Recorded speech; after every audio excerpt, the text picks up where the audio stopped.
sekalian, saya sudah lama mau mewawancarai beliau ini, tapi beliau sibuk terus dan akhirnya saya tangkap juga, yaitu mantan Danjen Kopassus, Maijen Purnawirawan Sunarko. Cuma Sunarko aja? Sunarko, ya. Oke. Assalamualaikum Pak Jenderal. Waalaikumsalam. Pak Jenderal, ya, di RH Channel itu berapa kali video Pak Jenderal kita re-upload mengenai pernyataan Pak Jenderal yang sangat spektakuler bahwa soal KM50 nih, pemerintah dan aparat menganggap kita buta, tuli, dan tolol. Ini mohon maaf ya, kita kan bicara tentang pencarian kebenaran, fakta yang sesungguhnya. Dan kalau dikaitkan dengan perkembangan terakhir, di mana Kapolri pernah mengatakan bahwa kalau ada novum, ya silakan, ya kan, diajukan, diangkat kembali KM50. Menurut Pak Jenderal, kenapa Pak Jenderal sampai ngomong BTT ya, dan dikaitkan dengan kemungkinan membuka kembali kasus KM50 ini? Pak Raffi, ya, waktu itu peluncuran buku putih, tim pengawal peristiwa pembunuhan KM50. Saya sempat menghadiri pembukaan itu dan diminta tanggapan. Tanggapan hadir saya, langsung ya? Ya, saya hadir langsung. Bukan virtual ya? Bukan virtual, hadir langsung di tempat. Waktu itu saya berdampingan dengan Pak Marwan Batubara. Kenapa saya keluarkan pernyataan ini pemerintah dan aparat menganggap rakyat Indonesia ini buta, tuli, dan tolol? Karena peristiwa itu sangat kasat mata. Sangat kasat mata. Enggak. Tapi kok masih diputar-putar dengan tidak jelas.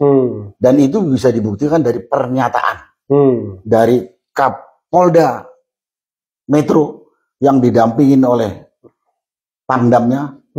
Kapolda Metro itu Padil Imran, didampingin oleh Pangdam Jaya, waktu itu Maijen Dudung, dan ada pejabat-pejabat lagi mengatakan, termasuk Hendra Kurniawan, termasuk ada Brigjen Polisi Hendra Kurniawan, mengatakan ini barang bukti telah terjadi tembak-menembak antara aparat kepolisian dengan pengawal Habib Rizik. Kalau tidak salah, pistolnya satu, pedangnya satu yang ditunjukkan. Ada pistolnya, ada senapan, ada pedang. Gitu.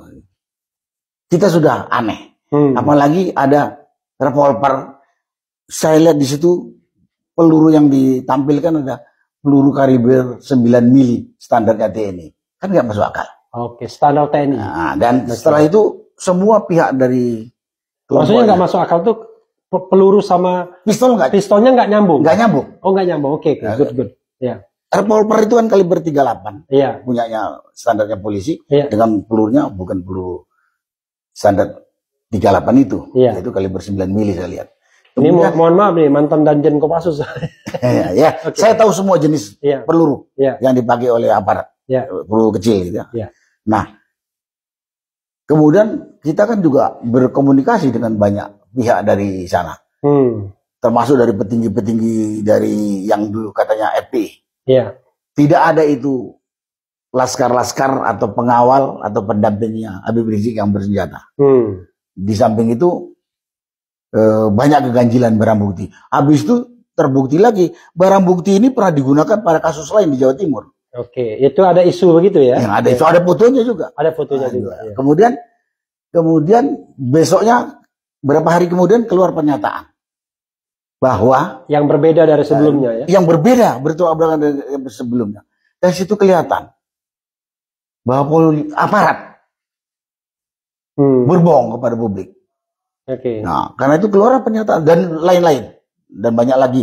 Tapi begitu kasus berikutnya dicoba lagi, bayang korban itu dibilang tersangka.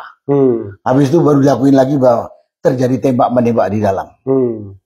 Nah, karena itu saya katakan, ini pemerintah dan aparat ini nganggap rakyat Indonesia ini yang melihat berita itu buta, tuli, dan tolol.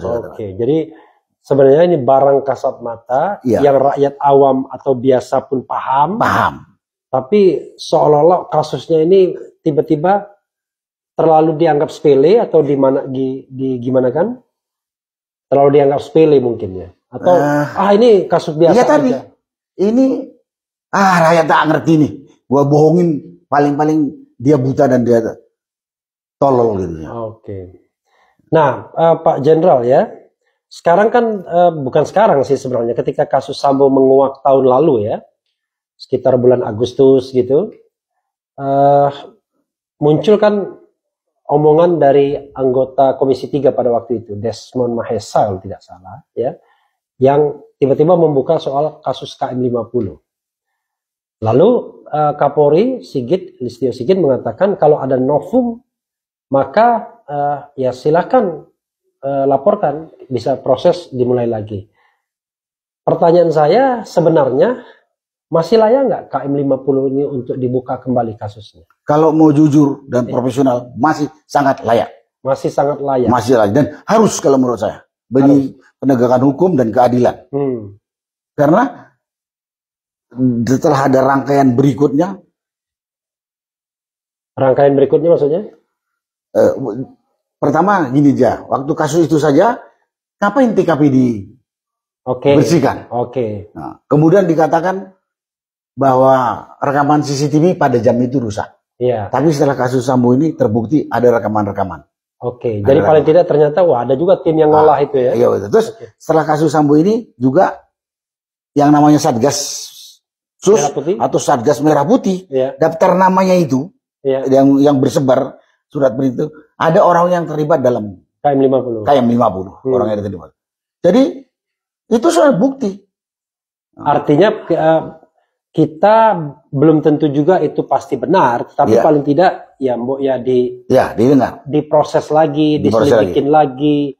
Jangan-jangan yang terlibat bukan hanya 2 orang berpangkat rendah itu, tetapi mungkin ada orang yang lebih punya peranan yang lebih signifikan. Begitu. Kalau dugaan kita rakyat, wadah, nggak mungkin level-level waktu Pama atau perwira pertama kalau di TNI itu IPTU ya. Nah, IPTU berani melakukan itu nggak mungkin. Itu dugaan kita.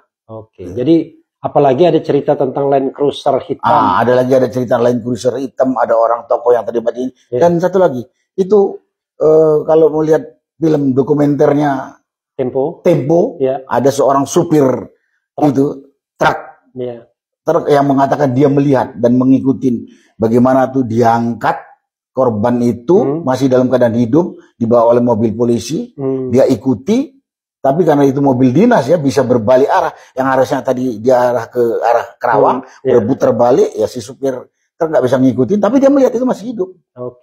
Itu masih hidup. Jadi mungkin bukan mobil dinas ya, tapi mobil polisi ya. Mobil polisi lah, mobil polisi ya. Jadi sobat daerah sekalian, sebenarnya banyak keanehan-keanehan itu yang sebenarnya ya harusnya diklarifikasi lagi ya. Nah, tapi ada satu pertanyaan Pak Jenderal ya.